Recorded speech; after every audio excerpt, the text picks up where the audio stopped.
At 0123 on April 26, 1986, the reactor of Power Block 4 of Chernobyl NPP is destroyed following a series of thermal explosions. The resulting radioactive cloud moves across the European part of the USSR, Eastern Europe, and Scandinavia, eventually reaching America.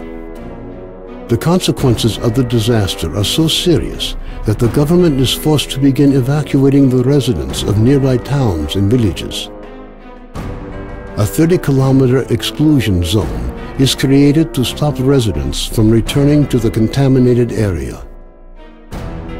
Despite the disaster, the Chernobyl NPP continues to operate. The existence of a power station, as well as the fact that the area is no longer inhabited, leads the Council of Ministers of the USSR to set up a network of secret laboratories in the exclusion zone. June 11, 2006. The exclusion zone lights up with a flash of blinding light as clouds can be seen evaporating in the sky. After a moment of complete silence, a peal of thunder shakes the ground. Most of the government forces guarding the perimeter are killed instantly. 2008. Scientists are still unable to explain what happened.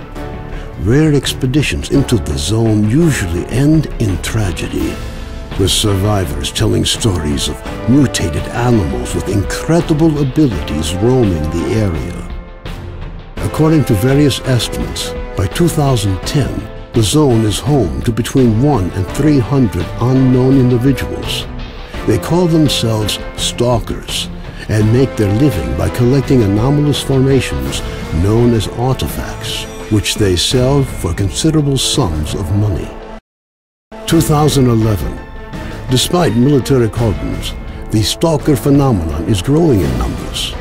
However, stalkers travel primarily around the zone's edges, with the center remaining terra incognita.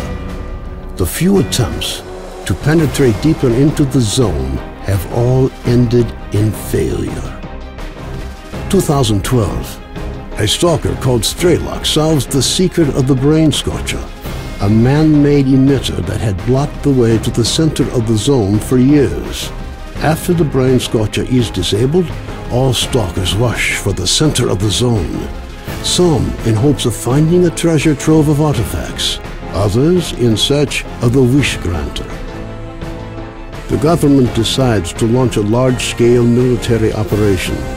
Operation Fairway, as it came to be known, involves using maps of anomaly fields to maneuver helicopters to the CNPP.